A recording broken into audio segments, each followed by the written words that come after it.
আল্লাহ পাক বলে বান্দা যখন আমাকে ডাকে আমি বান্দার একদম নিকটে, তার ঘাড়ের চাইতেও নিকটে। ওয়ানাহানু আকরাবু ইলাইহি মিন হাবলিল ওয়ারিদ। আমি আমার বান্দার সারা যে রগের উপরে তার মাথা, এর থেকেও আমি আমার বান্দার বেশি নিকটে। সুবহানাল্লাহ পড়ে। আমি তোমার কাছে, আমার কাছে মাপ চাও, যত বড় গুনাহ হোক। ওয়াকালা রাব্বুকুম উদউনি আস্তাজিব লাকুম। তোমার প্রভু তোমাকে ডেকে বলেছে আমাকে ডাকো, আমি মাফ করে দেবো। সুবহানাল্লাহ। কত বড় কথা, আমাকে ডাকো, নিরাশ হয়েও না, হতাশ হয়েও না।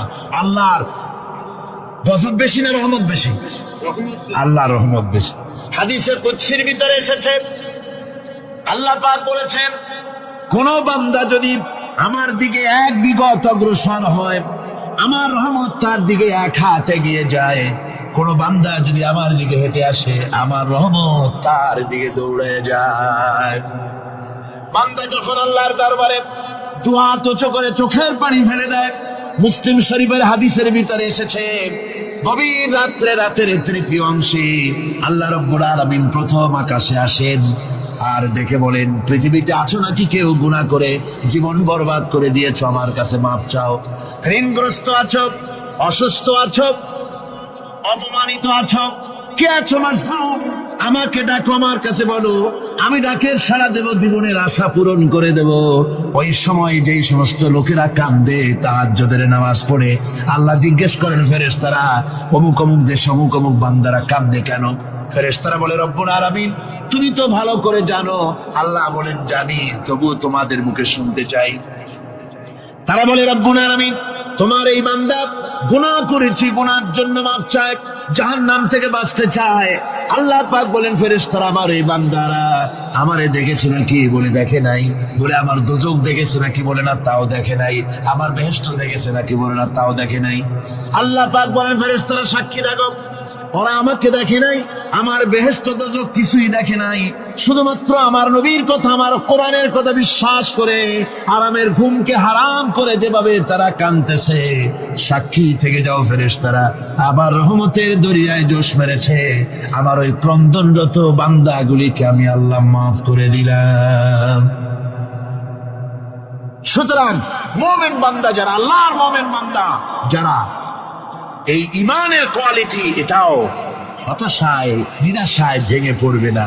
গুনাহ তো মানুষই করে, গুনাহ হয়ে গেছে, মাপ চাও। তোমার গুনাহ কদ্দুর? তোমার গুনাহ যদি হয় পাহাড় সমান, আল্লাহর রহমত আকাশ সমান। জাহান্নামের কঠিন শাস্তি থেকে বাঁচতে হলে আল্লাহর প্রতি ঈমান আনতে হবে। আর ঈমান আনলে যে কোয়ালিটি গুলি হওয়া উচিত, সেগুলি আমি আপনাদের সামনে আলোচনা করছি। এরপরে আরেকটি কোয়ালিটি হবে মুমিনের, তা হলো কঠোর কঠিন বিপদে অবিচল থাকবে, বিপদে ভেঙে পড়বে না। বিপদ আপদ, শত্রুতা, ক্ষয় ক্ষতি যা কিছু হয় সবই আল্লাহর পক্ষ থেকে, এটা মেনে নিতে হবে এবং ধৈর্য ধারণ করতে হবে। বিপদ মুসিবত শুধু উম্মতের জন্য নয়, দুনিয়ার সমস্ত নবীদের বিপদ এসেছে, হয় নাই? নবীদের বিপদ আসে নাই? কোরআনে কারীম থেকে শুনুন, আল্লাহ রাব্বুল আলামিন বলেন, وَكَذَلِكَ جَعَلْنَا لِكُلِّ نَبِيٍّ عَدُوًّا مِنَ الْمُجْرِمِينَ। আল্লাহ পাক বলেন, এমনি করে আমি সকল নবীদের শত্রু বানিয়ে দিয়েছি সব পাপিষ্ঠ আর অপরাধ প্রবণ লোকদেরকে। প্রত্যেক যুগে নবীদের শত্রু ছিল, প্রত্যেক যুগে নবীদের কি ছিল? শত্রু ছিল। সে শত্রু কারা ছিল? আল্লাহ পাক বলছেন, নবীদের শত্রু ছিল পাপিষ্ঠ আর অপরাধ প্রবণ লোক, এরাই ছিল নবীদের দুশমন। রাসূলগণের অবস্থা যদি এই হয়, তাহলে তার উম্মত, ওই দিনের ধারক বাহক যারা, তাদের বুঝি বিপদ আপদ হবে না নাকি? হবে কিনা? তো ইসলামের বিরোধিতা যারা করে, কোরআনের পরিভাষায় বলা হয়েছে ইসলামের দুশমন, নবীদের দুশমন। দুনিয়ার সব পাপিষ্ঠ আর অপরাধ প্রবণ লোকেরাই ইসলামের দুশমন হয়, নবীদের দুশমন হয়। আজও দেখেন, আজও তাকিয়ে দেখেন, ইসলামী আন্দোলনের বিরোধিতা যারা করে তারা পাপিষ্ঠ চরিত্রের কিনা তাকায় দেখেন, খুঁজে দেখেন, সর্বত্র খুঁজে দেখুন, খুঁজে দেখুন। যারা ইসলামী আন্দোলনের বিরোধিতা করে, যারা ইসলামকে মিটিয়ে দেওয়ার চেষ্টা করতেছে, যারা ইসলামকে মৌলবাদ বলে, ইসলামকে সাম্প্রদায়িক বলে, কোরআনে কারীমের কথা কত স্পষ্ট যে নবীদের দুশমন হয়, ইসলামের দুশমন হয় মুজরিম লোকেরা, অপরাধ প্রবণ আর পাপিষ্ঠ লোকেরা।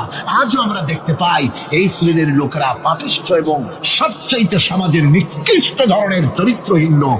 নামাজ নাই। আপনি খুঁজে দেখেন ইসলামী আন্দোলনের বিরোধিতা যারা করছে, যারা নেতৃত্ব দিচ্ছে, নামাজ নাই, রোজা নাই, চরিত্র নাই, হজ নাই, যাকাত নাই, মদ, জুয়া, জেনা, ব্যভিচার ইত্যাদিতে লিপ্ত। চেহারা দেখলে ছেলেপেলেরা 2 গ্লাস পানি খায় ভয় ছোটে।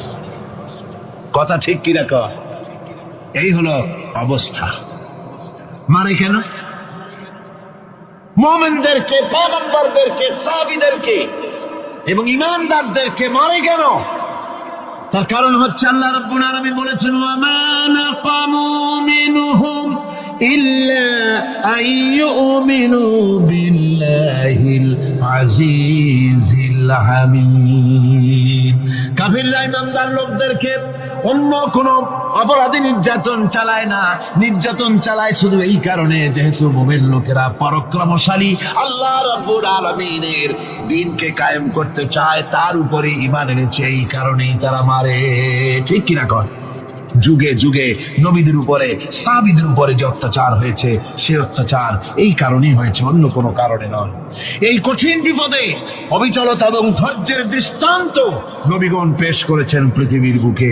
আমরা দেখেছি ইব্রাহিম আলাইহিস সালামকে আগুনে ফালানো হয়েছে, আছে না কোরআন শরীফে? আমি কিন্তু গল্প করতেছি না, সব কোরআনের কথা। কিসের কথা? ইব্রাহিম আলাইহিস সালামকে আগুনে ফালানো হচ্ছে। অপরাধ কি? অপরাধ হচ্ছে হযরত ইব্রাহিম আলাইহিস সালাম দাওয়াত দিয়েছেন, লা ইলাহা ইল্লাল্লাহ। জোরে পড়েন, লা ইলাহা ইল্লাল্লাহ, লা ইলাহা, লা ইলাহা ইল্লাল্লাহ মুহাম্মাদুর রাসূলুল্লাহ। হযরত ইব্রাহিম আলাইহিস সালাম দ্বীনের দাওয়াত দিয়েছেন, এক আল্লাহর দাওয়াত দিয়েছেন, ঈমানের দাওয়াত দিয়েছেন। আর কোন অপরাধ ছিল না। নমরুদ সহ্য করতে পারল না। কোরআনে কারীমের মধ্যে সব কথাগুলি আল্লাহ পাক এই জন্য বিধৃত করেছেন, এই জন্য কোরআনে কারীমের মধ্যে সব কথা উঠায় দিয়েছেন, যাতে করে মুমিনেরা বিপদ আসলে পরে যেন ঘাবড়ে না যায়। ইব্রাহিম আলাইহিস সালামকে আগুনে ফেলানো হচ্ছে।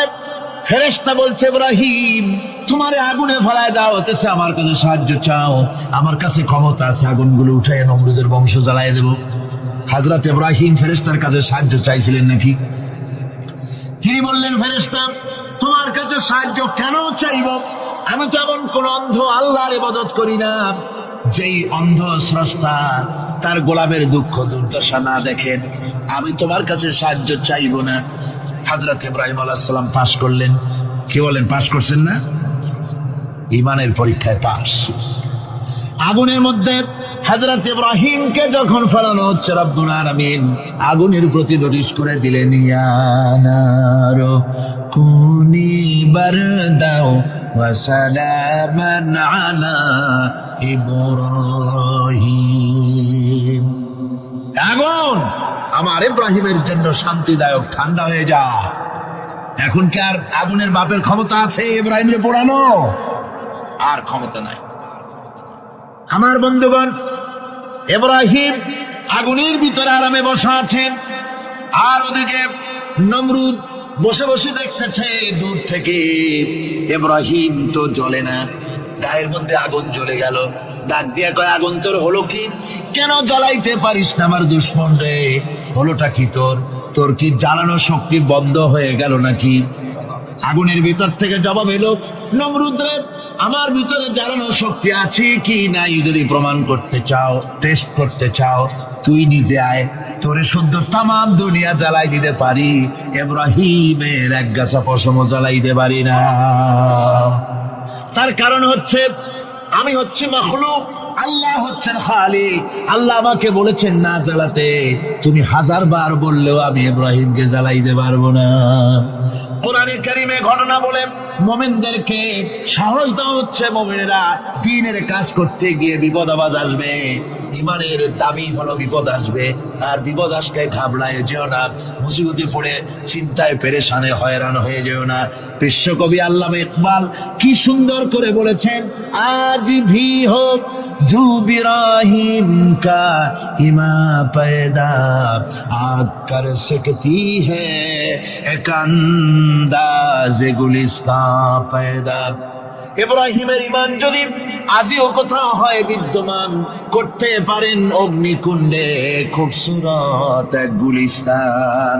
আজও যদি আগুনের ভিতরে কোন নমরুদ কোন ইব্রাহিমকে যদি ফেলে দেয়, আল্লাহ রাব্বুল আলামিন আজও আগুনকে ফুলের বাগান বানায়া দিবেন। সুবহানাল্লাহ। ভয় পাওয়ার কারণ নাই, চিন্তা করার কোনো কারণ নাই। আমার বন্ধুগণ, হযরতে হুদ আলাইহিস সালামকে যখন সমাজের লোকেরা, রাষ্ট্রের লোকেরা ঘিরে ফেলে দিল, সমাজ শক্তি, রাষ্ট্র শক্তি যখন তাকে ঘিরে ফেলে দিল, ষড়যন্ত্রের পাহাড় তুলে দিল, তারে মেরে ফেলে দিবে, হযরত হুদ দেশ থেকে তার পালায় গেলেন না, ভয় পেলেন না। হযরতে হুদ আলাইহিস সালাম বললেন, কোরআনে কারীমে হযরত হুদের কথা কোট করা হলো, ফাকিদুনি জামিআন সুম্মা লা তুনজিরুন। সম্মিলিতভাবে ষড়যন্ত্র করো আমার বিরুদ্ধে, সবাই মিলে ষড়যন্ত্র করো, সুম্মা লা তুনজিরুন, আর আমাকে এতটুকু অবকাশ তোমরা দিও না। ইন্নী তাওয়াক্কালতু আলাল্লাহি রাব্বি ওয়া রাব্বিকুম, আমি ভরসা করেছি সেই আল্লাহর উপরে, যার কুদরতি হাতের ভেতরে, যিনি আমাদের রব তোমাদেরও রব, আর যার কুদরতি হাতের ভেতরে তামাম পৃথিবীর জানগুলি যার হাতে, সে আল্লাহর উপরে ভরসা করেছি। ষড়যন্ত্র যদ্দূর আছে করতে থাকো, আমি ষড়যন্ত্র পরোয়া করি না। সুবহানাল্লাহ। এটাই হলো মুমিনের কোয়ালিটি। শুধু ঈমান, লা ইলাহা ইল্লাল্লাহ মুহাম্মাদুর রাসূলুল্লাহ, গরুর গোশত খাই, আর রবিউল মাস আসতে পরে ইয়া নবী সালাম আলাইকা, ইয়া রাসূল সালাম আলাইকা, তারপরে গরম গরম জিলাপি আর রসগোল্লা খাইলাম খুব বেশি করে, এর নাম মুমিন নয়। মুমিন হচ্ছে তার চলায় ফেরায়, ওঠায় বসায় সাহসে তার এক অভ্যাস তৈরি হবে সে। আমার ভাইয়েরা, বিপদে অবিচলতা আমাদেরকে পয়গম্বরেরা শিক্ষা দান করেছেন। আমরা দেখতে পেয়েছি বিশ্বনবী জনাবে মুহাম্মদুর রাসূলুল্লাহ সাল্লাল্লাহু আলাইহি ওয়াসাল্লাম হিজরতের রাত, কাফেররা চতুর্দিকে দাঁড়ানো, হযরত জিবরাইল এসে বলেন, ইয়া রাসূলুল্লাহ, কাফেররা চতুর্দিকে ঘিরে দাঁড়িয়েছে, গভীর রাত, এখন হাতে তাদের তরবারি, সকাল হলে পরেই তারা আপনাকে মেরে ফেলে দেবে, তাড়াতাড়ি ওঠেন, মদিনার দিকে চলে যান। আল্লাহ নবী ঘুমের থেকে জেগে হযরত আলীকে ডেকে বলেন, আলী, আল্লাহ অর্ডার করেছে আমি মদিনায় চললাম, আমার বিছানার পরে আমার চাদর গায়ে দিয়ে শুয়ে থাকো। হযরত আলী বলেন, আল্লাহর হাবিব, আপনার চাদর গায়ে দিয়ে ঘুমিয়ে থাকবো, সকালবেলায় কাফির বেঈমানেরা আপনার বিছানার পরে আপনার চাদর গায়ে দেওয়া অবস্থায় আমি আলীকে তারা মুহাম্মদ মনে করবে, আর আমি আলীকে নবী মনে করে তারা তাদের তরবারি দিয়া কেটে কেটে টুকরা টুকরা করে আমারে বিদায় করে দেবে দুনিয়া থেকে। এতটুকুনো পরোয়া করি না, বরং আমার দিলের মধ্যে এটাই তৃপ্তি থাকবে যে আমি আলীর জীবনের বিনিময় আল্লাহর হাবিব দুনিয়ায় বেঁচে আছেন। যে ব্যক্তি বিদ্রোহ করেছে এবং দুনিয়ার জীবনকে অগ্রাধিকার দিয়েছে, তার জায়গা হচ্ছে জাহান্নাম। জোরে বলেন নাউজুবিল্লাহ। যে ব্যক্তি আল্লাহর সঙ্গে বিদ্রোহ করেছে আর পরকালের জন্য পাথর জোগাড় করে নাই, দুনিয়াকে অগ্রাধিকার দিল, পরকালকে ভুলে গেল, তার জায়গা হলো জাহান্নাম। وَأَمَّا مَنْ خَافَ مَقَامَ رَبِّهِ وَنَهَى النَّفْسَ عَنِ الْهَوَى فَإِنَّ الْجَنَّةَ هِيَ الْمَأْوَى। আর যে ব্যক্তি আপন প্রভুর সামনে উপস্থিত হতে ভয় করেছে এবং আপন প্রবৃত্তিকে লালসা মুক্ত করেছে, লালসার হাত থেকে রক্ষা করেছে, আল্লাহ রাব্বুল আলামিন কিয়ামতের দিন তার জন্য রেখে দিয়েছেন জান্নাত। তার জন্য কোন জায়গা? আমাদেরকে পরকাল ভিত্তিক জীবন যাপন যদি করি, তাহলে কবরের জবাবগুলি খুব আসান হবে। আর যদি পরকাল ভিত্তিক জীবন যাপন না হয়, কবরটা মুসিবত হয়ে যাবে। হযরত ওসমান রাদিয়াল্লাহু তাআলা আনহু কবরের কাছে গিয়ে খুব কাঁদতেন। সাহাবায়ে কেরাম প্রশ্ন করেছেন, হুজুর, রাসূল করিম সাল্লাল্লাহু আলাইহি ওয়াসাল্লাম যখন জান্নাত ও জাহান্নামের ওয়াজ করেন তখনও তো এত বেশি আপনি কাঁদেন না, যত বেশি কাঁদেন কবরের কাছে এসে কারণ কি? হযরত ওসমান রাদিয়াল্লাহু তাআলা আনহু বলতেন, আমার সাথীরা, আমি আমার হাবিবের কাছে, আল্লাহ রাব্বুল আলামিনের রাসূলের কাছে আমি শুনেছি এই কবরটাই হলো প্রথম স্টেশন, এই কবরটাই হলো প্রথম ইমিগ্রেশন কাউন্টার। এই জায়গায় যদি কেউ ধরা পড়ে যায়, কারো যদি চার্জশিট হয়ে যায়, সব জায়গায় ধরা পড়ে যাবে, হাসরে মিজানে সিরাতে কোনো জায়গায় নাজাত পাবে না। আর এই কবরটা যদি কেউ মুক্তি পেয়ে যায়, মিজান সিরাত হাসর সব জায়গা থেকে আল্লাহ তারে ভালোভাবে পার করে দিবেন। এটা হলো আসল জায়গা, মারাত্মক জায়গা, খুব মারাত্মক জায়গা। আমি এটাকে ইমিগ্রেশন কাউন্টার বলেছি আমার ভাষায়। ইমিগ্রেশন কাউন্টার যারা বিদেশ ভ্রমণ করেছেন তারা জানেন। লন্ডন যাবেন, আমেরিকা যাবেন, সৌদি আরব যাবেন, যে কোনো বিদেশে যাবেন, গেলেই পাসপোর্ট তারা দেখবে। পাসপোর্টে আপনার ন্যাশনালিটি কোনটা সেটাই তারা জানতে চাইবে। আপনি কোন দল করেন এটা তারা জানতে চাইবে না। আপনি কোন ভাষায় কথা বলেন তাও তাদের জানার দরকার নেই। প্রথমেই তারা আপনার ন্যাশনালিটি দেখবে, আপনার আইডেন্টিটি কি তারা জানতে চাইবে। তারপরে যদি স্যাটিসফ্যাক্টরি হয় আপনাকে ভিসা দিয়ে ভেতরে ঢোকবার ব্যবস্থা করে দেবে। আর যদি তারা স্যাটিসফাইড না হয় তাহলে আপনাকে মেহমানখানায় ঢুকানো হবে গ্রেফতার করে। কবর হচ্ছে এ ধরনের একটি ইমিগ্রেশন কাউন্টার। কবরের ভিতরে মানুষ যখনই রাখা হবে সঙ্গে সঙ্গে দুজন ফেরেশতা আসবে।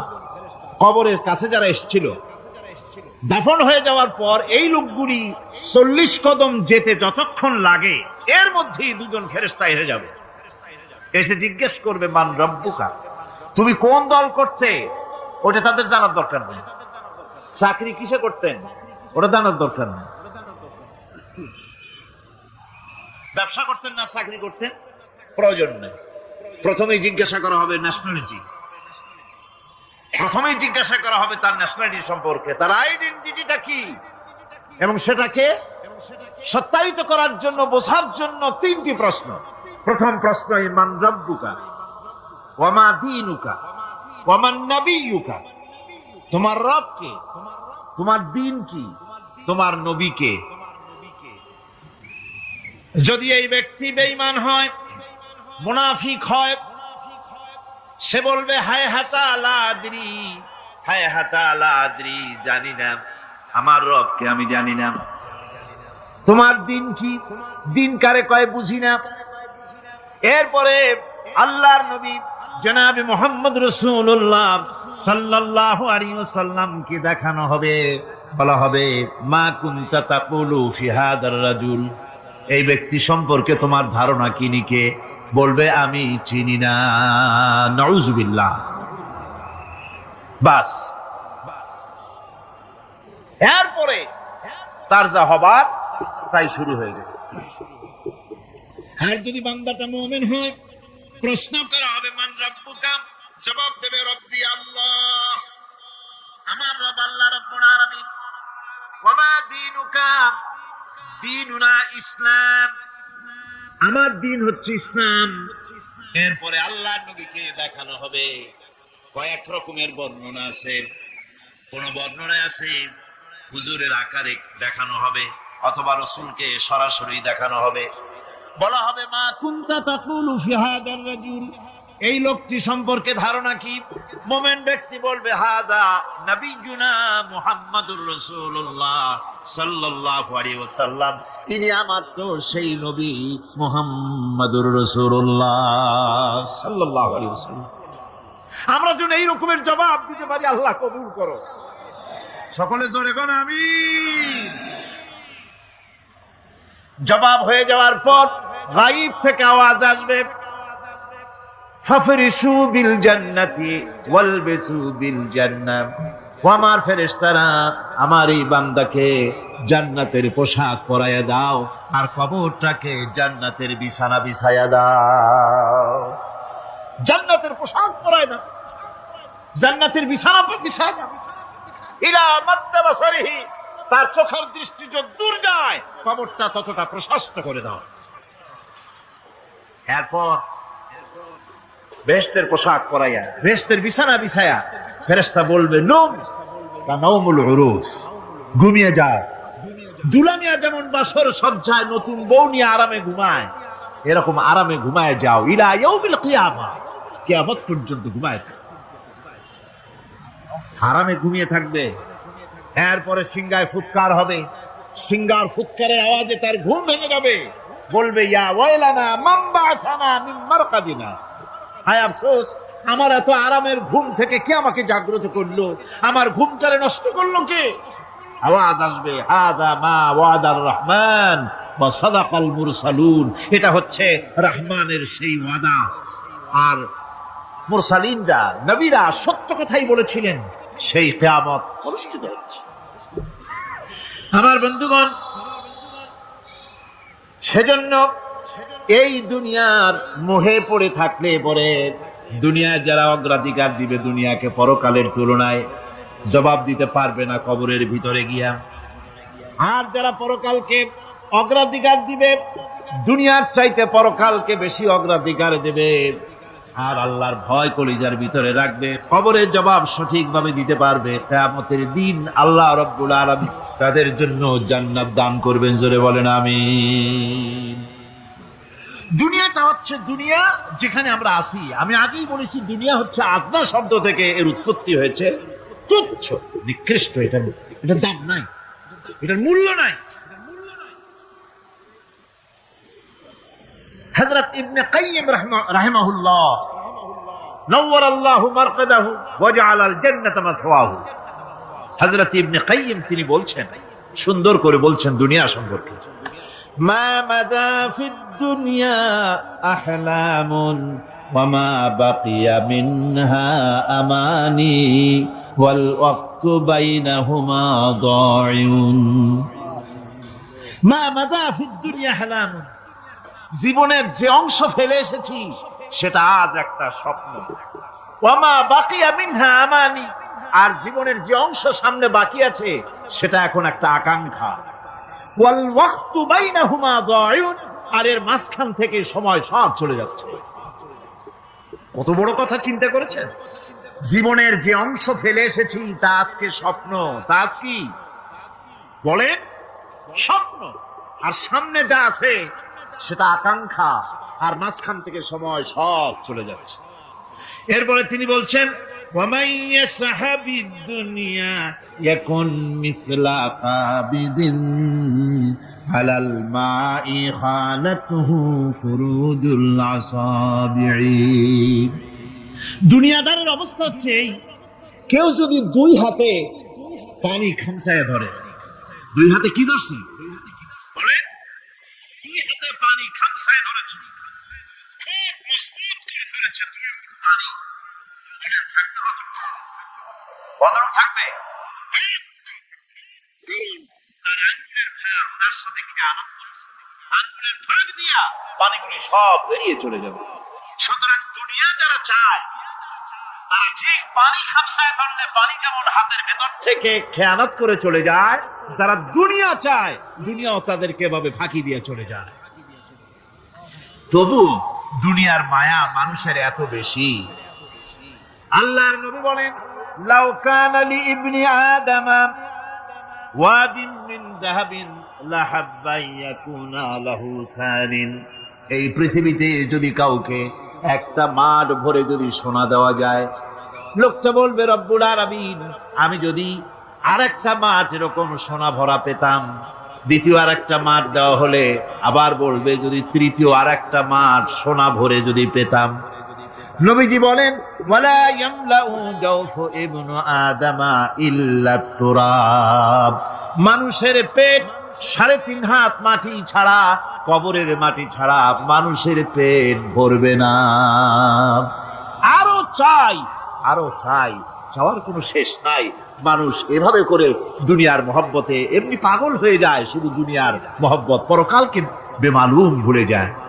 আমি কিন্তু কথা বুঝাতে চাই নাই যে পরকালের মহব্বতে, পরকালের ভয়তে বা পরকালের জন্য দুনিয়া আপনি বাজার ঘাট, বেচা কিনা, ব্যবসা বাণিজ্য সবকিছু ভুলে যান না, তা নয়। ভুল বোঝার কোনো কারণ নাই। পরকালকে অগ্রাধিকার দিতে হবে, মানে দুনিয়াটা চিরস্থায়ী জায়গা নয়। চিরস্থায়ী হচ্ছে কোনটা? আখিরাত। চিল্লা এখন কোনটা? সুতরাং এখানে যা করতে হবে, আখিরাতের জবাবদিহিমূলক জীবন যাপন করতে হবে। আপনি ব্যবসা করবেন, ওজনে কম দিতে পারবেন না। আপনি খাদ্যে ভেজাল দিতে পারবেন না, চুরি করতে পারবেন না, ডাকাতি করতে পারবেন না, জেনা করতে পারবেন না, বদমাশি করতে পারবেন না, মদ খেতে পারবেন না, সন্ত্রাসী হতে পারবেন না, হাইজাকার হতে পারবেন না, চাঁদাবাজ হতে পারবেন না, মুনাফাখোর হতে পারবেন না, আপনি চোরা কারবারি হতে পারবেন না, ঘুষখোর হতে পারবেন না, সুদখোর হতে পারবেন না। এই সব কাজ পরকালকে বিশ্বাস করলেই এ সমস্ত কাজ থেকে মানুষ বিরত থাকতে পারে। কথা ঠিক কিনা? এটাই হচ্ছে। সুতরাং এই পৃথিবী থাকবে না, এটা কি চিরকাল থাকবে? না, এর একটা পরিসমাপ্তি ঘটবে। যেমন করে সারা বছর লেখাপড়া করার পর কলেজে, বিশ্ববিদ্যালয়, মাদ্রাসায়, হাই স্কুলে, সব জায়গায় সারা বছর লেখাপড়া করার পর যেমন পরীক্ষা দেওয়ার একটা দিন আসে, সারা বছর ব্যবসা করার পর হিসাব নিকাশ করার যেমন একটা সময় আসে, সারা মাস চাকরি করার পর বেতন পাওয়ার যেমন একটা দিন আসে, সারা জীবন চাকরি করার পর পেনশন পাওয়ার যেমন একটা সময় আসে, অনুরূপ ভাবে এই দুনিয়া যেদিন শেষ হয়ে যাবে, আল্লাহ নির্ধারিত সময় শেষ হয়ে যাওয়ার পর একটা সময় আসবে যখন আল্লাহ রাব্বুল আলামিন সব শেষ করে দিবেন, লন্ডভন্ড হয়ে যাবে, কিছুই থাকবে না। কোরআনে কারিমে আল্লাহ সব বলেছেন, কোরআনে সব আল্লাহ বলে দিয়েছেন। আল্লাহ পাক বলেন এই পৃথিবীর সব কেমন ভাবে ধ্বংস হবে তার চিত্র আল্লাহ পাক কোরআনে কারিমে তুলে ধরেছেন। ইযাস সামাউ ফাতারাত ওয়া ইযাল কাওয়াকিবু তাসারাত ওয়া ইযাল বিহারু ফুজ্জিরাত ওয়া ইযাল কুবুরু বু'সিরাত। যখন আকাশসমূহ দীর্ণ বিদীর্ণ হয়ে যাবে, তারকাগুলি বিক্ষিপ্ত হয়ে ছিটকে পড়বে, আর সমুদ্রগুলি উচ্ছ্বসিত হয়ে পড়বে, কবরগুলি সব তার ভেতরে যা আছে উদ্গীরণ করে দেবে, তারকাগুলি স্থিমিত হয়ে যাবে। এরপরে সমস্ত আকাশগুলি কিতাবের পৃষ্ঠার মতো একটার পরে একটা ঠাস ঠাস করে পড়তে থাকবে, চূর্ণ বিচূর্ণ হয়ে ভেঙে চুরে একাকার হয়ে যাবে। পাহাড়গুলিকে উড়িয়ে দেওয়া হবে, চন্দ্র এবং সূর্য একাকার হয়ে যাবে। আল্লাহ রাব্বুল আলামিন বলেন ফাইদা বারিকাল বাসার ওয়া খাসাফাল কমার ওয়া জুমিআশ শামসু ওয়াল কমর। চক্ষু যখন বিস্ফারিত হয়ে যাবে, চাঁদ যখন তার আলো হারিয়ে ফেলবে, সূর্য যখন তার আলো হারিয়ে ফেলবে, চাঁদ আর সূর্য সব একাকার হয়ে যাবে, সেই সময়ের অবস্থাটা কি চিন্তা করো। মানুষ হয়রান হয়ে দৌড়াদৌড়ি করবে। ওয়াহুমিলাতিল আরদু ওয়াল জিবালু ফাদুক্কাতা দাক্কাতান ওয়াহিদা। জমিন এবং পাহাড়গুলির মধ্যে আল্লাহ রাব্বুল আলামিন সংঘর্ষ বাঁধিয়ে দিবেন, পাহাড়গুলি ভেঙে চুরে টুকরা টুকরা হয়ে যাবে, পাহাড়গুলি উঁচু করে জমিনের উপরে আছাড় মেরে আল্লাহ রাব্বুল আলামিন ভেঙে চুরে চুরমার করে দিবেন। সুবহানাল্লাহ। ফাতাকুনুল জিবালু কালইনিল মানফুশ। পাহাড়গুলো পেঁজা ধোনা তুলার মতো করে উড়িয়ে দেওয়া হবে, পাহাড় উড়ে যাবে। সুবহানাল্লাহ। পাহাড় পাথরের তৈরি করা পাহাড়, এই পাহাড়গুলি তুলার মতো হয়ে উড়বে কিভাবে? আমি এই দৃশ্য নিজের চোখে কিছুটা হলেও দেখছি। আজ থেকে 10 দিন আগে আমি ইতালি সফর করে এসেছি। ইতালির রাজধানী রোম। রোম প্রাচীন সভ্যতার লালন ভূমি। কোরআনে কারিমে সূরায়ে রোম রয়েছে, এই রোম সেই রোম। এখানের বাদশার কাছে রাসূল করিম সাল্লাল্লাহু আলাইহি সাল্লাম হেরাক্লিয়াসের কাছে চিঠি পাঠিয়েছিলেন, সেই রোম। 12 থেকে 15,000-এর মতো বাংলাদেশি মুসলমান সেখানে আছে। জুমার দিন, যেদিন আমি গেলাম তার পরের দিনই জুমা ছিল। জুমার নামাজ পড়লাম ভ্যাটিকানের কাছেই বিশাল মসজিদ, ইউরোপের ভিতরে সবচাইতে বড় মসজিদ এটা। রোম ইসলামের দুশমনদের রাজধানী। সেইখানে যখন আযান হচ্ছে আশহাদু আন্না মুহাম্মাদার রাসূলুল্লাহ, আমার অনুভূতির কথা আপনাদেরকে বোঝাতে পারবো না, কি অনুভূতির সৃষ্টি হয়েছে আমার ভেতরে। ভ্যাটিকানের পোপ এক পাশে, কিছু দূরেই ভ্যাটিকান। ওটা হচ্ছে গোটা পৃথিবীর সমস্ত খ্রিস্টানদের কাবা, ভ্যাটিকান। তার পাশেই বিশাল মসজিদ, সেখানে নামাজ পড়লাম। চিন্তার ভেতরে আসলো আল্লাহ রাব্বুল আলামিন তার হাবিবের নাম, তার তাওহীদ, তার রিসালাতকে কিভাবে বিশ্বময় ছড়িয়ে দিলেন। আবু জাহেল চাইছিল মুহাম্মদ সাল্লাল্লাহু আলাইহি ওয়াসাল্লামকে স্তব্ধ করে দেবে মক্কার জীবনেই। কত বদনাম, সাহের, কাহেন, কাযযাব, শায়ের, নাউযুবিল্লাহি মিন যালিক, কত গালাগালি করলো। আর আল্লাহ শোনালেন, হাবিব চিন্তার কোনো কারণ নাই, ওয়ারাফা'না লাকা যিকরাক, আমি আপনার প্রশংসা বিশ্বময় ছড়িয়ে দেব। সুবহানাল্লাহি ওয়া বিহামদিহি। রোম প্রোগ্রাম শেষ করে আমাকে তারা নিয়ে গেল, যেটা আমি বলছি সফর কাহিনী শোনাবার সময়টা না, যেহেতু এর সঙ্গে প্রাসঙ্গিক সেজন্য বলছি। পাহাড় কেমনে তুলার মতো হয়ে উঠবে তার নজির দেখেছি। রোম শহর থেকে 300 মাইল দূরে, 300 কিলোমিটার দূরে নেপোলিয়ান বোনাপার্ট তার বাড়ি, এবং ওটা তার নামে একটা প্রভিন্স। ভূমধ্য সাগরের পারে ভিসুভিয়াস, পৃথিবীর সবচাইতে বড় আগ্নেয়গিরি। সেটা দেখাতে নিয়ে যাওয়া হলো আমাকে, যে পাহাড়টা পৃথিবীর মাটি থেকে তার চূড়া হচ্ছে 3 মাইল উঁচু। এর 2 মাইল গাড়িতে করে ঘুরে ঘুরে যাওয়া যায়, এরপর আর গাড়িতে যাওয়া যায় না, বাকিটুকুন যেতে হবে হেঁটে হেঁটে।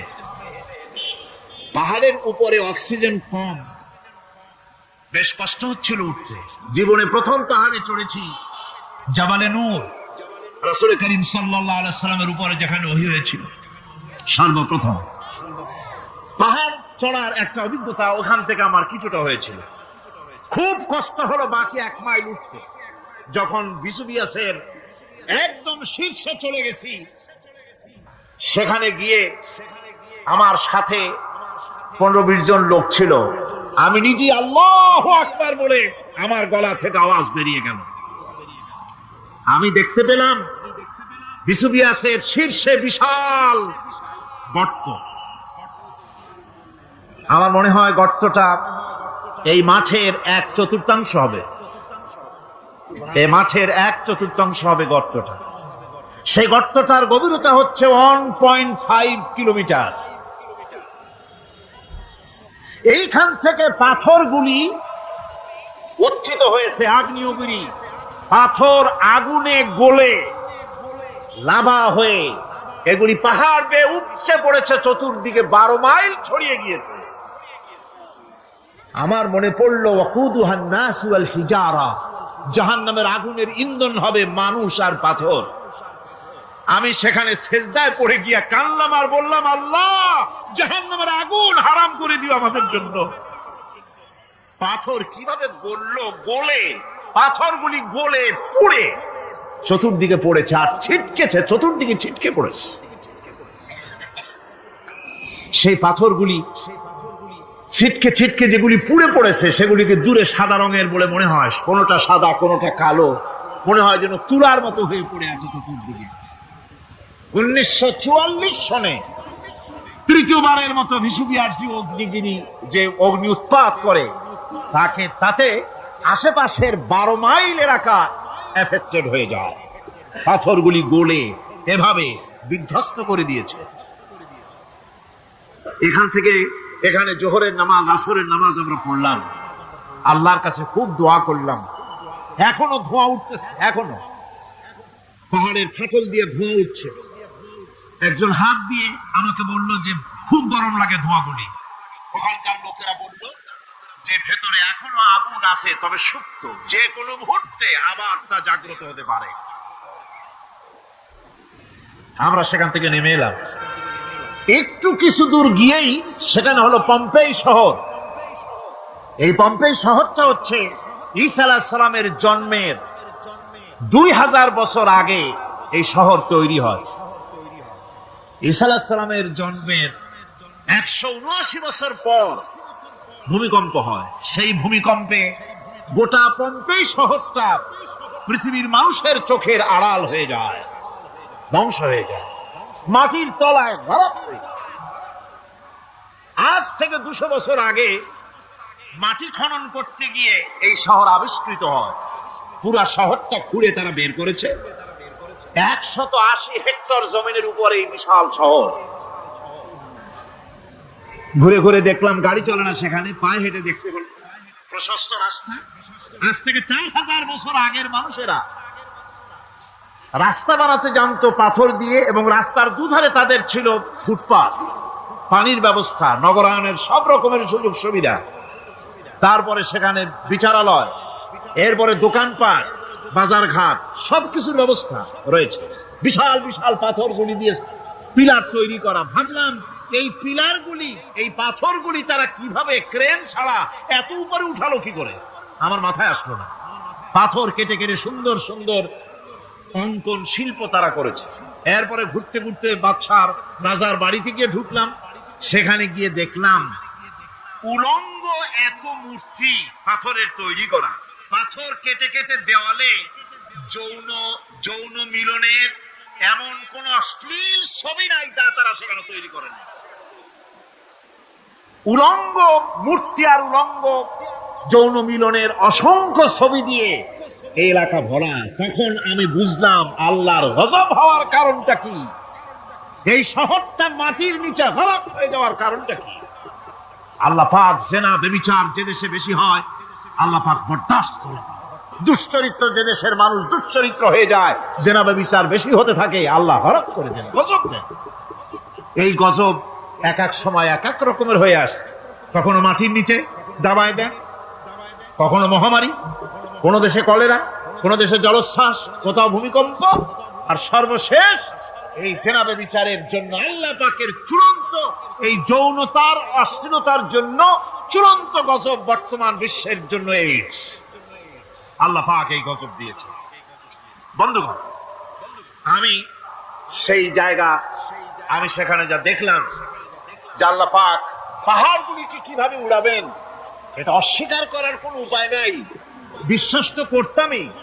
তবে হযরত ইব্রাহিম আলাইহিস সালাম যেমন বলেছিলেন, রব্বি আরিনি কাইফা তুহিল মাউতা, আয় আল্লাহ তুমি মরাকে চিন্তা করবা কেমনে। আল্লাহ পাক বলেন, আওয়ালাম তুমিন, তুমি বিশ্বাস করো না? ইব্রাহিম আলাইহিস সালাম বললেন, বালা, অবশ্যই বিশ্বাস করি, ওয়ালাকিন লিয়াতমাইন্না কলবি, যদি চোখে দেখতাম তাহলে আমার অন্তরাত্মা খুব ঠান্ডা হতো। আল্লাহ রাব্বুল আলামিন চোখে দেখায় দিলেন জিন্দা কেমনে মুর্দা হবে, মুর্দা কেমনে জিন্দা হবে, আল্লাহ দেখায় দিলেন। পাহাড় উড়ায় দিবেন আল্লাহ রাব্বুল আলামিন।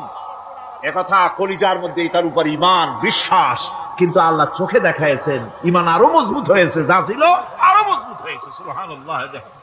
আল্লাহর ভয়তে কলিজা কেঁদেছে। আমি পাহাড়ের উপরে কেঁদেছি, যার যার হয়ে কেঁদেছি।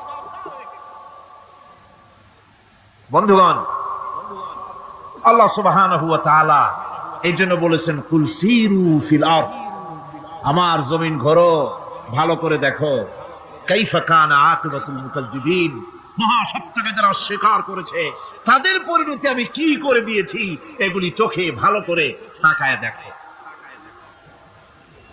আমার বন্ধুগণ, সুতরাং এই পৃথিবীর অবসান হবে, এই পৃথিবী ধ্বংস হবে, এই পৃথিবী চূড়ান্ত ভাবে শেষ হয়ে যাবে। ও হ্যাঁ, আরেকটি কথা বলতে হয়, সেটা হচ্ছে যে এই রোম থেকে আর একটু দূরে 900 মাইল দূরে হচ্ছে সিসিলি, 900 মাইল দূরে। সেখানে এই সিসিলি মুসলমানেরা শাসন করেছিল 350 বছর। সেই সিসিলিতে রয়েছে 360টা মসজিদ মুসলমানদের করা। সমস্ত মসজিদগুলি আজ তালা বন্ধ, একটা মসজিদও খোলা নাই। সেখানকার মুসলমানেরা ওয়াজ শুনতে এসেছিল রোমে। আমি তাদের জন্য পরামর্শ দিয়েছি যে গভর্নমেন্টের কাছে তোমরা দাবি জানাও যে অন্তত একটা মসজিদের দরজা আমাদের জন্য খুলে দাও।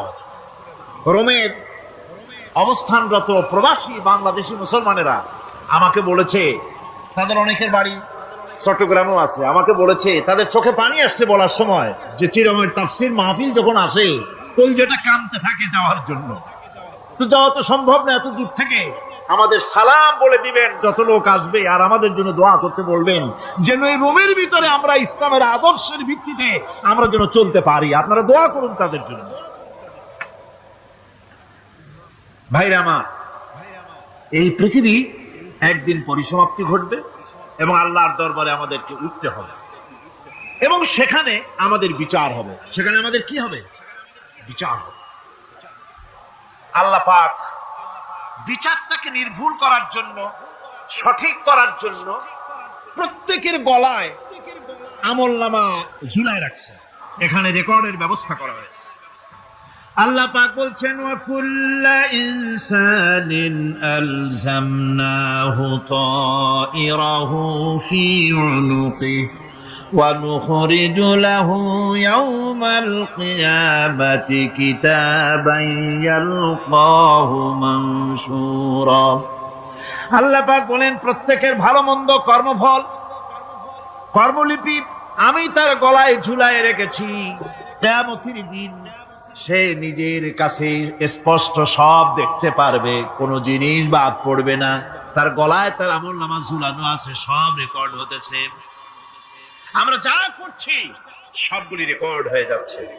বর্তমান বিজ্ঞানীরা আবিষ্কার করেছে যে মানুষের শরীরের ভিতরে ডিএনএ আছে, রক্তের ভিতরে ডিএনএ, এটা একটা কোড। মানুষের রক্তের ভিতরে ডিএনএ আছে।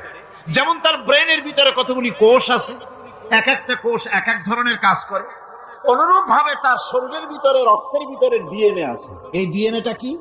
এই ডিএনএটা হচ্ছে, এই ডিএনএ একটা কম্পিউটারের মতো কাজ করতেছে। লোকটা কি করবে, কোথায় যাবে, সে ভালো হবে মন্দ হবে কি হবে, সব তার ডিএনএ এর মধ্যে রেকর্ডকৃত আছে। এটা বোঝার জন্য একটা সুন্দর দৃষ্টান্ত দেওয়া যায়। যেমন এই কাগজটাকে আপনারা মনে করুন একটা গাড়ির একটা ব্লুপ্রিন্ট, একটা গাড়ির ব্লুপ্রিন্ট। এখানে লেখা আছে গাড়ি কিভাবে তৈরি হবে। এই কাগজটা নিয়ে ঘরের মধ্যে রেখে দিলেন। এখন এই কাগজটা থেকেই অটোমেটিক গাড়ির উইন্ডো তৈরি হলো, শিল তৈরি হলো, গাড়ির বডি তৈরি হলো, চেসিস তৈরি হলো, টায়ার তৈরি হলো, ইঞ্জিন তৈরি হলো, ব্যাটারি তৈরি হলো, পেট্রোল নিল, আর কোন রকমের ড্রাইভার ছাড়াই গাড়ি চলতে আরম্ভ করলো। এই কথাটা যদি মনের মাথার মধ্যে আনতে পারেন যে এটা কিভাবে হইতে পারে, এতে লেখা অনুযায়ী যেভাবে হওয়া যদি সম্ভব হয়, অনুরূপ ভাবে মানুষের রক্তের ভিতরে ডিএনএ এরা আবিষ্কার করেছে। এর ভিতরে মানুষের ভালো মন্দ, কোথায় যাবে কি করবে, সব কিছুর মধ্যে রয়েছে। কোরআনে কারীমে আল্লাহ রাব্বুল আলামিন, আমি গত বছরও বলছিলাম যে বিজ্ঞানের আবিষ্কার যত বাড়বে কোরআন বোঝা মানুষের জন্য তত সহজ হবে। কোন সুবহানাল্লাহ। কোরআন বোঝা মানুষের জন্য তত সহজ হবে। সুতরাং মানুষের গলার সাথে আল্লাহ পাক বলছেন যে একটা আমলনামা আমি ঝুলাই দিয়েছি তার গলার সাথে, সে যা করতেছে ওখানে সব লিপিবদ্ধ হচ্ছে, কম্পিউটারাইজড, কম্পিউটারের মতো এগুলি সব গ্রহণ করতেছে। এগুলি কিয়ামতের দিন তার সামনে হাজির করা হবে। কিয়ামতে যখন আমলনামা তার সামনে দিয়ে বলা হবে, ইকরা কিতাবাকা কাফা বিনাফসিকাল ইয়াওমা আলাইকা হাসিবা, তাকে বলা হবে নিজের কর্মলিপি নিজেই পড়ো, আজ তুমি তোমার নিজের হিসাব নিতে যথেষ্ট। বন্ধুগণ, এই মাহফিলে যত লোক আমরা বসে আছি, আমরা আমাদের হিসাব নিতে যথেষ্ট না আরেকজন লাগবে? কোন আমরা যথেষ্ট কিনা? কথা বোঝেন নাই। আমি বলতে চাইছি এটা, আমরা যদি এখন চোখ বুঝে চিন্তা করি যে পিছনের জীবনে কি করেছি, মনে পড়বে নাকি পড়বে না? বলেন সবাই পড়বে কি পড়বে না?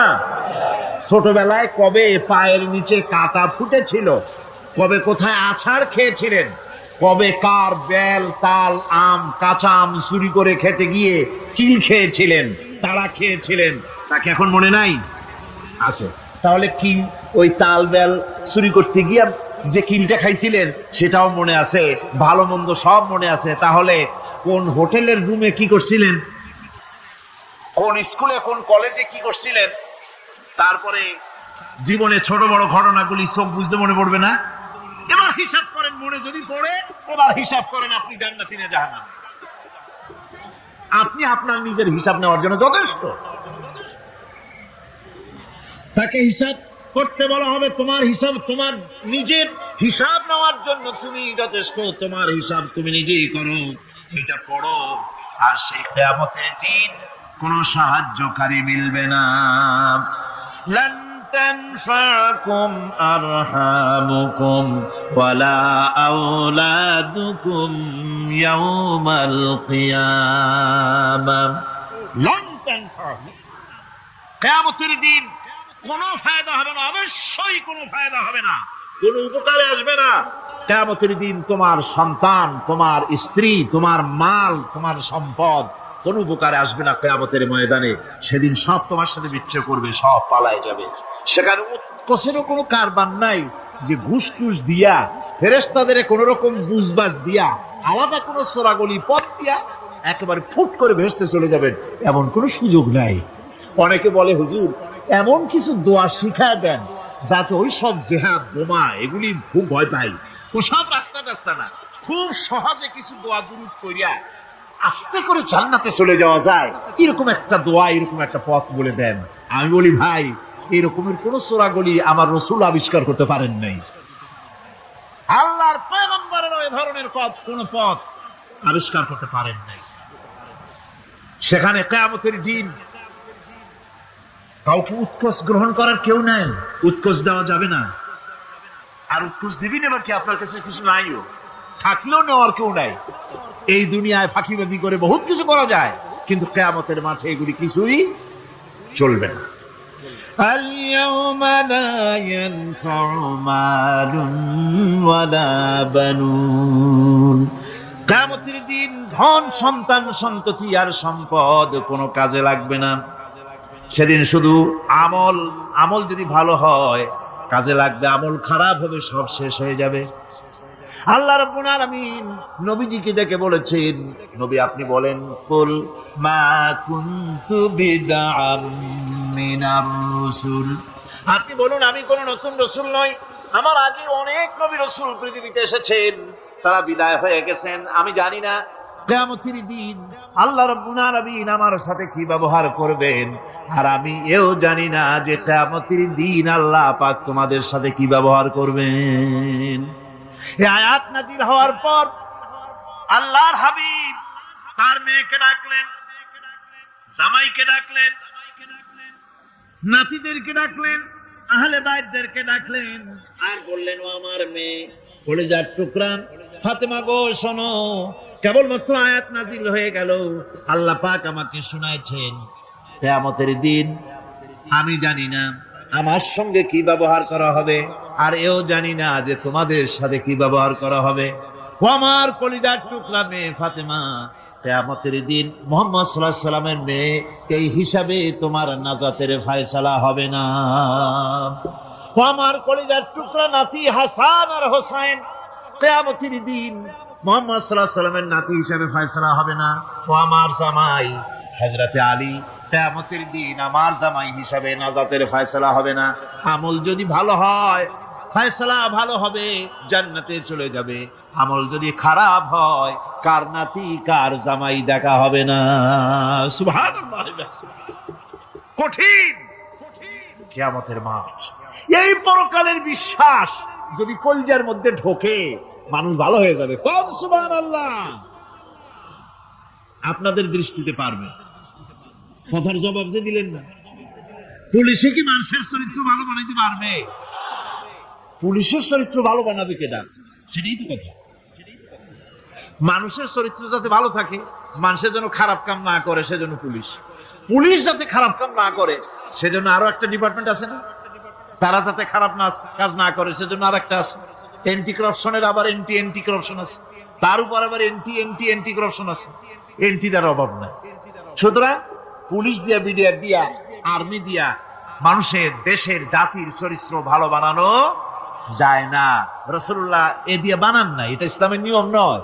পুলিশ দিয়া, আর্মি দিয়া দেশের মানুষের চরিত্র ভালো বানানো যায় না। চরিত্র ভালো বানানো যায় কেবলমাত্র পরকালের ভয় দিয়া। কিসের ভয় দিয়া?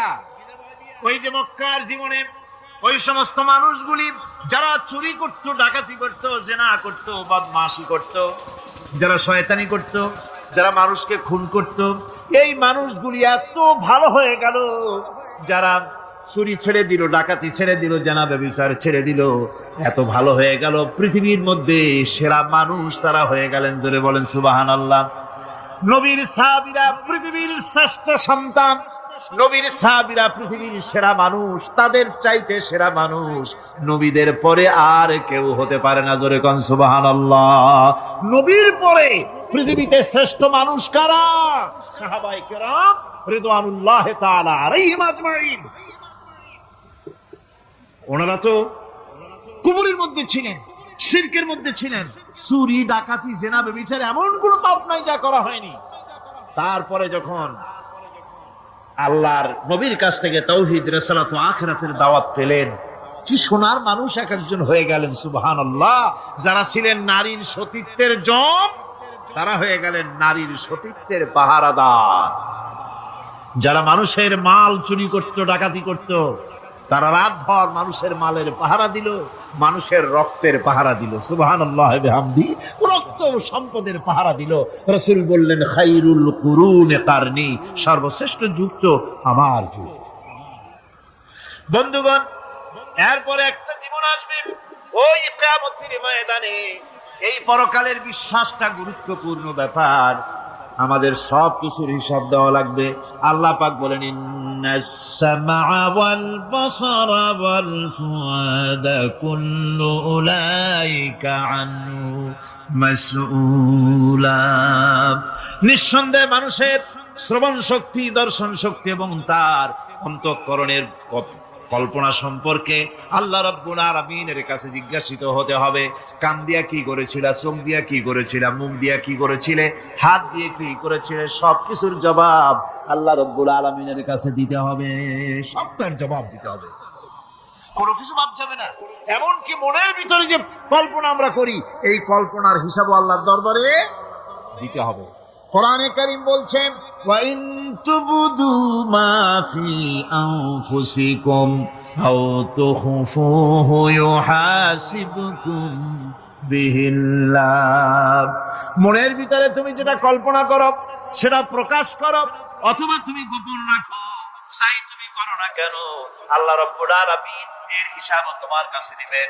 ফায়াগফিরু লিমান ইয়াশাউ ওয়া ইউআযযিবু মান ইয়াশাউ ওয়াল্লাহু আলা কুল্লি শাইইন কাদির।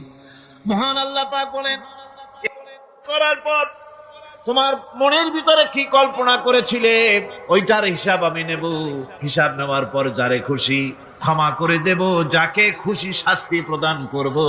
সবকিছুর উপরে আল্লাহ রাব্বুল আলামিন শক্তিমান, সব তিনি করতে পারেন, সমস্ত কুদরত রয়েছে তার।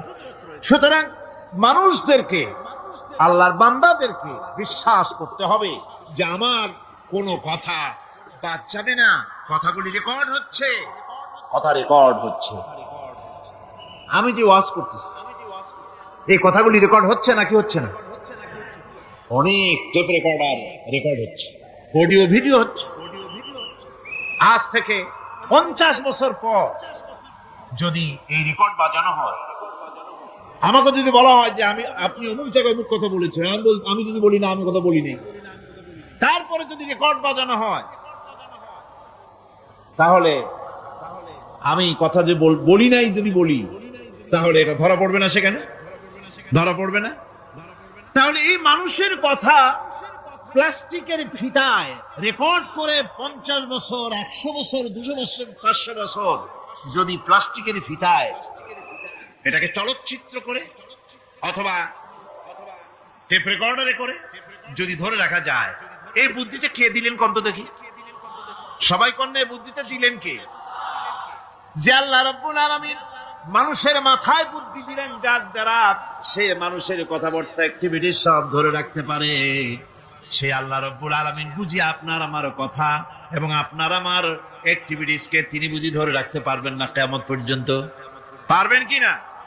সেজন্য রব্বুল আলামিন বলেন, মা ইয়ালফিযু মিন কাওলিন ইল্লা লাদাইহি রাকীবুন আতীদ। সমস্ত কথা রেকর্ড হচ্ছে। সুবহানাল্লাহ কোন জোরে! সমস্ত কথা রেকর্ড হচ্ছে, একটা কথাও বাদ যাবে না। মুখ আছে বলেই কথা বলবেন তা না, হিসাব করে কথা বলতে হবে। গীবত দেওয়া যাবে না, মিথ্যা কথা বলা যাবে না, মিথ্যা ওয়াদা করা যাবে না। মিথ্যা ওয়াদার তো মৌসুম এসে গেছে। কি কোন বোঝেন কথা? হ্যাঁ, মিথ্যা ওয়াদা মৌসুম এসে গেছে। এখন মৌসুমে বাহার, মিথ্যা বলার। কত সুন্দর সুন্দর ওয়াদা, সোনা দিয়া রাস্তা বানায় দেবো। অভুক্ত মানুষদের বলা হয় না খেয়ে মরবেন না, কিন্তু কি খেয়ে মরবে তাও কয়। আমরা যদি যাইতে পারি তাহলে মটকির মতো রসগোল্লা বানাই, গরুর গাড়ির চাকার মতো জিলাপি বানাই, খাইতে গিয়ে হা করে চিতলে থাকি। কত রঙিন রঙিন কথা। মিথ্যা ওয়াদার সময় এসেছে। ভাইরা আমার, পরকাল যদি বিশ্বাস করে সেই ব্যক্তি কিছুতেই মুখ আছে বলেই যা খুশি বলবে না, পরনিন্দা করবে না, পরচর্চা করবে না। হাত আছে বলেই যা তা লিখবে না।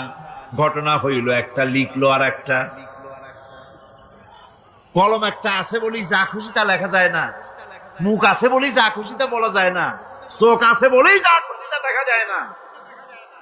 গরু খাওয়া জায়েজ করা হয়েছে বলে গরুর লেজ থেকে মাথা পর্যন্ত পাইকারি দরে সব খাওয়া যায় না।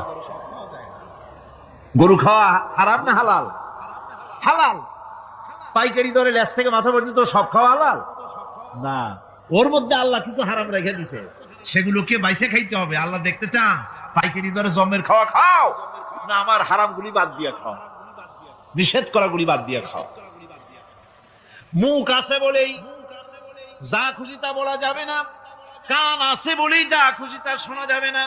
চোখ আছে বলেই যা খুশি তা দেখা যাবে না। হাত পা আছে বলেই যা খুশি তা করা যাবে না। সবটার পেছনে আল্লাহ রাব্বুল আলামিনকে ভয় করা লাগবে।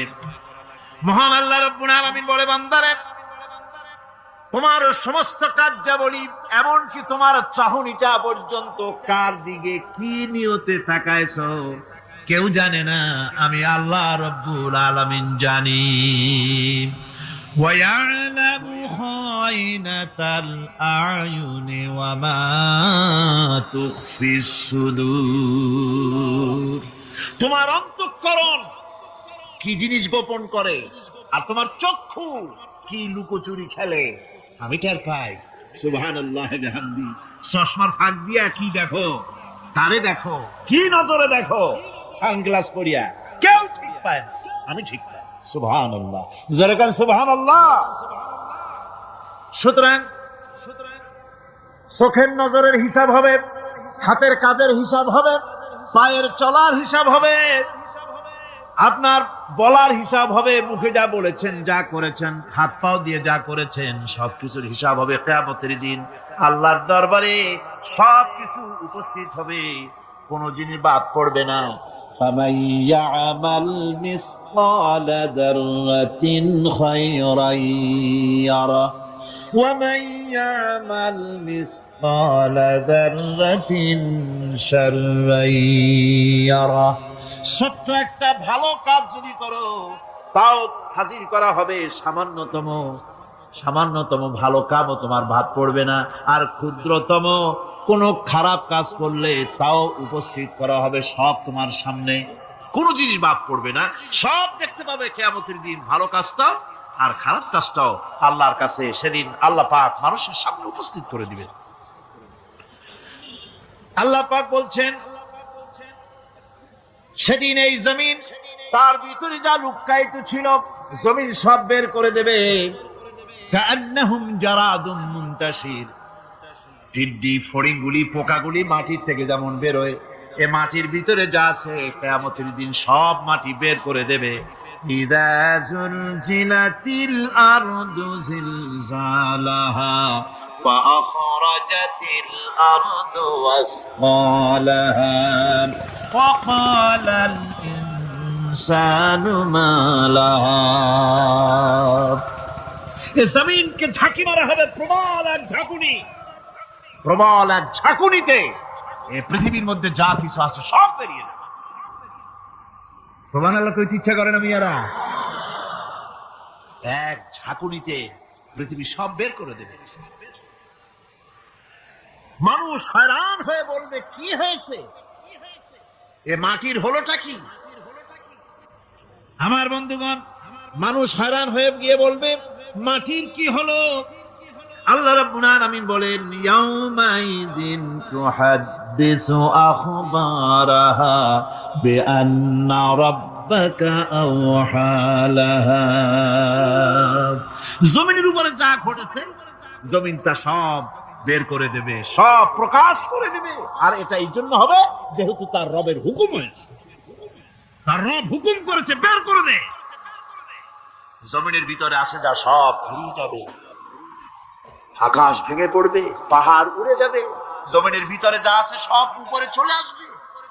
পৃথিবীতে সব শেষ, কিচ্ছু নাই, আকাশ নাই, পাহাড় নাই, সমুদ্র নাই, সব একাকার, চন্দ্র নাই, সূর্য নাই, তারকা নাই, গ্যালাক্সি নাই, মহাশূন্য নাই, সব শেষ। আল্লাহ রাব্বুল আলামিন সমস্ত ফেরেশতাদেরকে শেষ করে দিবেন, সকলের মওত হয়ে যাবে, কেউ আর থাকবে না। এমনকি হযরতে আজরাইল মালাকুল মউত তিনিও থাকবেন না, সব আল্লাহ রাব্বুল আলামিন মৃত্যু করে দিবেন। এরপরে আল্লাহ রাব্বুল আলামিন একা তিনি বলবেন ইয়া দুনিয়া আইনা আনহারুকি, এ পৃথিবী তোর সেই সমুদ্রগুলো কোথায়, নদীগুলি কোথায়? ইয়া দুনিয়া আইনা আশজারুকি, হে দুনিয়া তোমার গাছগুলি কোথায়? এত বন বনানি, এত গাছ ছিল। ইয়া দুনিয়া আইনা জিবালুকি, হে পৃথিবী তোর জমিনে যত পাহাড় ছিল পাহাড়গুলি কই? যত স্বৈরাচার ছিল জমিনের উপরে, যারা স্বৈরাচারী মনোবৃত্তি নিয়ে মানুষ ধ্বংস করেছে, দেশ ধ্বংস করেছে, মায়ের বুক খালি করেছে, ওই স্বৈরাচার গুলি কই? কোনো জবাব নাই। আল্লাহ পাক এর পরে বলবেন লিমানিল মুলকুল ইয়াউম, কার রাজত্ব আজকে? রাজত্বটা কার? আল্লাহ তিনবার আওয়াজ দিবেন, আজকে রাজত্ব কার? আল্লাহ পাক যখন তিনবার করে ডাক দিবেন, কোনো জবাব নাই, কোনো জবাব নাই। কে জবাব দেবে? আল্লাহ রাব্বুল আলামিনের সামনে কার ক্ষমতা আছে কথা বলার? কেউ তো নাই, সব শেষ। আল্লাহ পাক বলবেন লিল্লাহিল ওয়াহিদুল কাহ্হার, একমাত্র পরাক্রমশালী আল্লাহ রাব্বুল আলামিনের রাজত্ব। সেই হাসরের মাঠে আমাদের সকলকে উপস্থিত হয়ে যেতে হবে। কেউ আমরা এখান থেকে বাঁচতে পারবো না, সবাইকে উঠতে হবে। অপরাধীরা সেখানে অসহায় হয়ে যাবে, অপরাধীরা অসহায় হয়ে যাবে। আল্লাহ পাক বলেন ফাইদা জাআতিস সাখাতু ইয়াওমা ইয়াফিরুল মারউ মিন আখিহি ওয়া উম্মিহি ওয়া আবিহি ওয়া সাহিবাতিহি ওয়া বানিহি, অবশেষে যখন কান ফাটানো আওয়াজ আসবে, এই আওয়াজ সেদিন মানুষ নিজের মা বাপ ভাই বোন সব থেকে বিচ্ছিন্ন হয়ে যাবে, সব একের থেকে আরেকজন পালায় যাবে, হারায় যাবে, কেউ কাউকে আর খুঁজে পাবে না। সেদিন ওই কিয়ামতের মাঠে বিভীষিকাময় দৃশ্য, মানুষ হয়রান হয়ে যাবে। মাথার এক হাত অথবা অর্ধ মাইল অথবা এক বিগত এতটুকুন উপরে ওই প্রকাণ্ড সূর্যটার তাপ আসবে, গুনাহগারের মাথার চান্দি ফেটে গিয়া মগজগুলি গলে গলে নাক কান দিয়ে বেয়ে পড়তে লাগবে, জিহ্বাটা কুকুরের মতো ঝুলে নাভিস্থল পর্যন্ত পড়ে যাবে, মাটিটা সূর্যের উত্তাপে তামার মতো গরম হয়ে যাবে, সারা হাসর জুড়ে আওয়াজ হবে পানি পানি পানি। মানুষেরা হয়রান হয়ে যাবে সে হাসরের ময়দানে। এই চরম কষ্টের ভিতরে আল্লাহ রাব্বুল আলামিন বলেন সেদিন দুটো ভাগ হয়ে যাবে, একদল মানুষের চেহারা আলোয় ঝলমল হয়ে যাবে, আর একদল মানুষের চেহারাগুলি কালো হয়ে যাবে। উজুহু ইয়াওমাইদিন মুসফিরাতুন দাহিকাতুন মুস্তাবশিরা ওয়া উজুহু ইয়াওমাইদিন আলাইহা গাবারা। আল্লাহ পাক বলেন এক শ্রেণীর মানুষের চেহারা হাস্যোজ্জ্বল ঝলমলে হয়ে যাবে, আর এক শ্রেণীর মানুষের চেহারাগুলি কালো হয়ে যাবে। তারহাকুহা কাতারা উলাইকা হুমুল কাফারাতুল ফাজারা। হাস্যোজ্জ্বল, স্বচ্ছন্দপূর্ণ, সুন্দর, উজ্জ্বল ঝলমলে চেহারা হবে ঈমান আনার কারণে, পরকালকে বিশ্বাস করার কারণে, আল্লাহ এবং রাসূলের কথা অনুযায়ী জীবন যাপনের কারণে চেহারাটা উজ্জ্বল হয়ে যাবে। আর আল্লাহর নাফরমানি, রাসূলের নাফরমানি, পরকালকে অস্বীকার করার কারণে কাফেরগুলির চেহারা, মুনাফিকগুলির চেহারা কালো হয়ে যাবে। তাদেরকে আলাদা করে দেওয়া হবে। আমতাজুল ইয়াওমা আইয়ুহাল মুজরিমুন, মুজরিমদেরকে আলাদা করে দেওয়া হবে, দুইটা ভাগ হয়ে যাবে। এই চরম অবস্থা সৃষ্টি হবে কিয়ামতের ময়দানে। সেদিন রাসূল করিম সাল্লাল্লাহু আলাইহি ওয়াসাল্লাম উম্মতের জন্য সুপারিশ করবেন। সেই সুপারিশ যেন আমাদের করতে পারেন, সেজন্য আমাদেরকে তৈরি করতে হবে, সে ধরনের যোগ্য আমাদেরকে বানাতে হবে। বন্ধুগণ, এই পরকালীন জীবন, এর সম্ভাবনা, এটা যে হবে এবং সেই পরকালে আমাদের সকলকে যে উঠতে হবে, কিয়ামতে আল্লাহর কাছে জীবনের সবকিছুর জবাবদিহি করতে হবে, এই ভীতি সৃষ্টি করতে চায় আল্লাহ পাক মানুষের ভেতরে। আল্লাহ পাকের চাইতে মানুষের কল্যাণকামী আর কেউ আছে? চিল্লায় কোন আল্লাহর চাইতে, বিশ্ববাসীর সৃষ্টি জগতের কল্যাণকামী আল্লাহর চাইতে, রাসূলের চাইতে বেশি কেউ কি আছে? সে আল্লাহ পাক সব বলে দিলেন, ওপেন সিক্রেট করে দিলেন, সব গোপন ফাঁস করে দিলেন। কেমনে বিচার হবে, কেমনে কিয়ামত অনুষ্ঠিত হবে, কেমনে কি হবে, সব খুলে খুলে আল্লাহ পাক বলে দিলেন আমাদেরকে ভালো হওয়ার জন্য। কোরআনে কারীম বলছে লাইসাল বিররা আন তুওয়াল্লু বুজুহাকুম কিবালাল মাশরিকি ওয়াল মাগরিব। পূর্ব পশ্চিমে মাথা ঘুরানো, সার নত করা, মাথা ঘুরানো, মুখ ঘোরানো, এটাই কিন্তু সৎ কাজ এবং পুণ্যবান হওয়ার, সৎ কাজ করার, নেককার হওয়ার জন্য যথেষ্ট নয়, বরং ওয়ালাকিন্নাল বিররা মান আমানা বিল্লাহি ওয়াল ইয়াউমিল আখির। প্রকৃতপক্ষে সৎকারী মুমিন, ভালো কাজ করা, প্রকৃত মুমিন, সত্যিকারের ভালো মানুষ, সত্যিকারের ইমানদার হওয়ার জন্য 10টি কাজ লাগবে। কয়টি কাজ?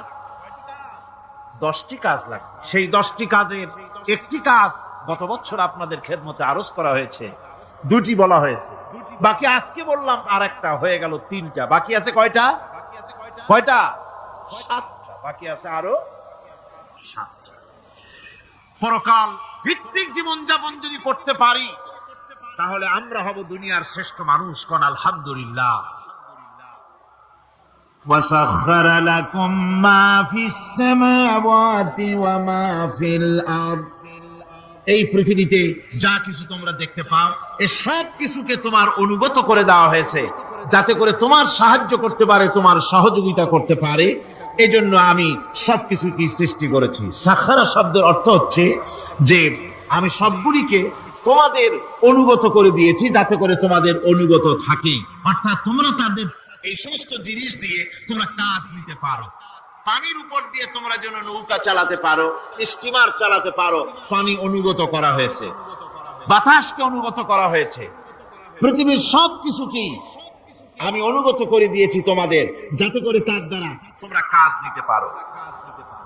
অন্যত্র আল্লাহ বলছেন, আল্লাহুল্লাযী খালাকাস সামাওয়াতি ওয়াল আরদা ওয়া আনজালা মিনাস সামাই মাআন ফাআখরাজা বিহি মিনাস সামারাতি রিজকান লাকুম। আল্লাহ হচ্ছেন তিনি, আল্লাহ রাব্বুল আলামিন হচ্ছেন তিনি, যিনি আকাশ সৃষ্টি করেছেন, যিনি জমিন সৃষ্টি করেছেন এবং ঊর্ধ্বদেশ থেকে মেঘমালা থেকে তোমাদের জন্য বৃষ্টি বর্ষণ করেছেন এবং সেই বৃষ্টি দিয়ে মাটির ভিতর থেকে ফসল উদ্গত করে তোমাদের খাবারের বন্দোবস্ত করেছেন। তিনি হচ্ছেন আল্লাহ পাক। তার জায়গায় ছড়িয়ে আছে, তার দয়া নাই, রহমত নাই, এমন কোন সৃষ্টি নাই। মানুষের জন্য যা কিছু প্রয়োজন তিনি তার দয়া দিয়ে, রহমত দিয়ে তিনি তার সৃষ্টি করে দিয়েছেন। আল্লাহ পাক বলছেন, ওয়াসাখখারা লাকুমুশ শামসা ওয়াল কামারা দাইবিনা ওয়াসাখখারা লাকুমুল লাইলা ওয়ান নাহার।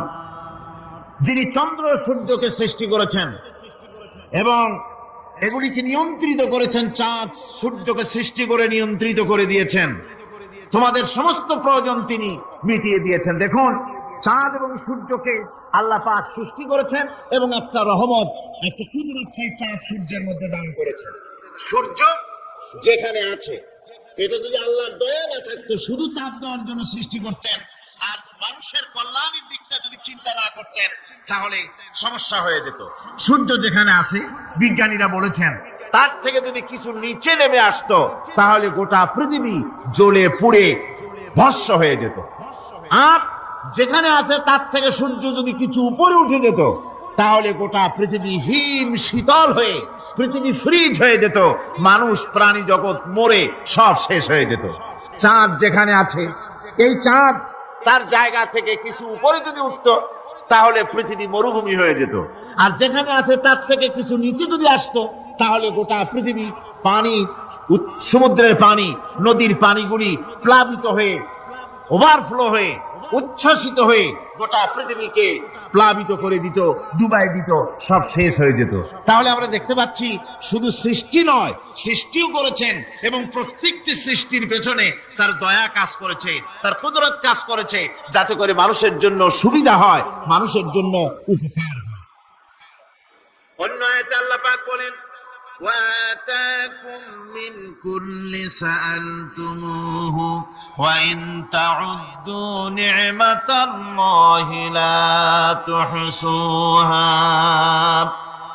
আল্লাহ পাক বলেন, তিনি তোমাদের প্রতি এত দয়াবান, আল্লাহ তোমাদের প্রতি এত দয়া রাখেন, এত মেহেরবানি করেন যে তোমাদের সমস্ত চাহিদা তিনি পূরণ করেছেন। তোমাদের জীবনে যা দরকার সব তিনি পূরণ করেছেন, এত পূরণ করেছেন, তোমরা যদি আল্লাহ পাকের নেয়ামতগুলি যদি গণনা করো, ওয়া ইন তাউদ্দু নি'মাতাল্লাহি লা তুহসুহা, আমার নেয়ামতগুলি যদি গুনতে থাকো, গুনে গুনে আমার নিয়ামত শেষ করতে পারবে না। সুবহানাল্লাহ ওয়া বিহামদি, আমার নিয়ামত গুনে শেষ করতে পারবে না, এত নিয়ামত আমি আল্লাহ রাব্বুল আলামিন দান করেছি। সুতরাং প্রকৃত কথা হচ্ছে যে মানুষ মানুষ সমস্ত নিয়ামতকে, নিয়ামতের শুকর আদায় করে না, নিয়ামত বোঝেও না। উলাইকা কাল আনাম, চোখ আছে, চোখ দিয়া সব দেখে, কিন্তু আল্লাহর নিয়ামত গুলি দেখে উপলব্ধি করার ক্ষমতা নাই। খায় জনমের খাওয়া, কিন্তু খাওয়ার পরে কার খানা খাইলো, কার খানা খেলো, এরপরে এতটুকু শুকরিয়া আদায় করে না। তো চোখ থাকতে দেখে না, অন্তর থাকতে চিন্তা করে না, কান থাকতে হক শোনে না। আল্লাহ পাক বলেছেন, উলাইকা কাল আনাম, এরা হলো জানোয়ারের মতো। কিসের মতো বলুন? আল্লাহ বলেন না বালহুম আদাল, শুধু জানোয়ারের মতো না, বরং জানোয়ারের চাইতেও নিকৃষ্ট। জোরে কর নাউজুবিল্লাহ।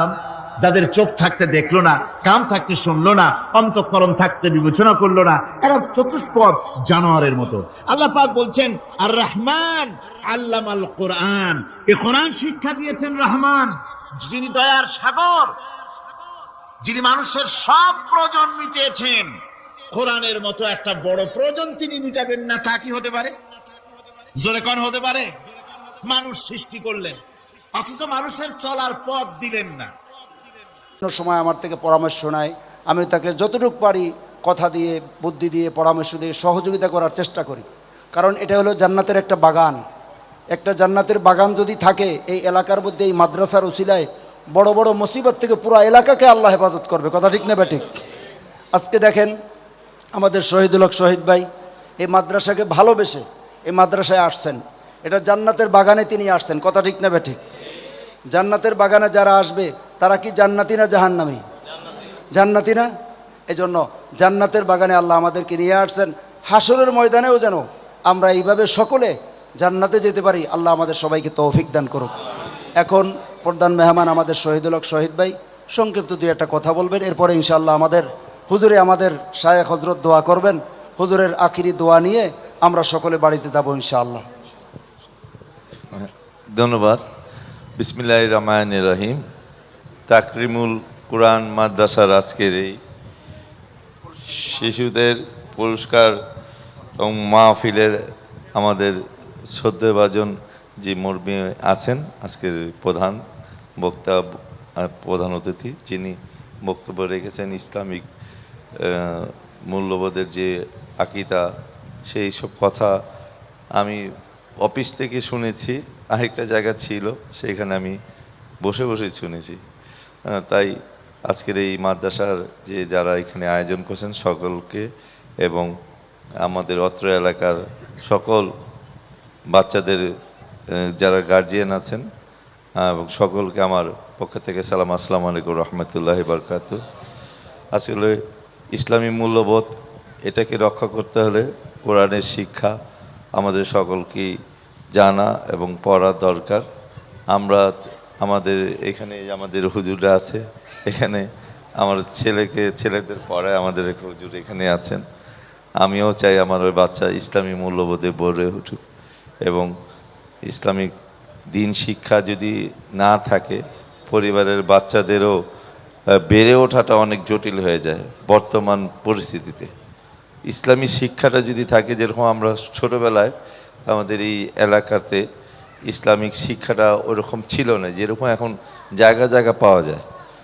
80 দশকে 90 দশকের কথাটা তখন পাওয়া যেত না। তখন ওই সময় তাবলিগের একটা ছিল, প্রচারণা ছিল। তাবলিগের থেকে আমরা অনেক কিছু শিখেছি, কীভাবে খেতে হয়, কীভাবে আচরণ করতে হয়, এইসব মূল্যবোধটা আমরা তাবলিগ থেকে শিখেছি। তো এখন যারা আছি আমরা ইসলামিক শিক্ষা থেকে যারা শিক্ষিত হই, তাবলিগে একটু সময় দিয়ে জীবনের একজন আরেকজনকে শিখাবো, এটি আমাদের মূল কাজ। এই কাজ থেকে আমরা দিনে দিনে যদি সরে যাই তাহলে আমাদের ইসলামী মূল্যবোধটা গড়ে উঠবে না। তো আমাদের মুরব্বীরা যেটা বলছেন আমরা সেভাবে আমল করব। আল্লাহ তাআলা আমাদের এই জাতিকে, ইসলামী জাতিকে যাতে ইসলামী শিক্ষিত করে পুরো দেশকে এবং পুরো সমাজকে একটি শান্তি শৃঙ্খলা বজায় রাখুক এই বলে, এবং এই মাদ্রাসা যারা আছেন তাদের প্রতি আমার খুবই আমি দুর্বল। মাদ্রাসার শিক্ষক যারা আছেন তাদের যে কোনো বিষয়ে আমি থাকবো এবং থাকবো যে কোনো কাজে। আমি ইসলামী এই যে জায়গাটা, এই জায়গাটা যে আমি আমাকে উনি হুজুরের সামনে এসে আমাকে দুটি কথা বলতে দিয়েছেন, আমি কর্তৃপক্ষকে ধন্যবাদ জানাচ্ছি সকলকে। আসসালামু আলাইকুম রহমতুল্লাহ।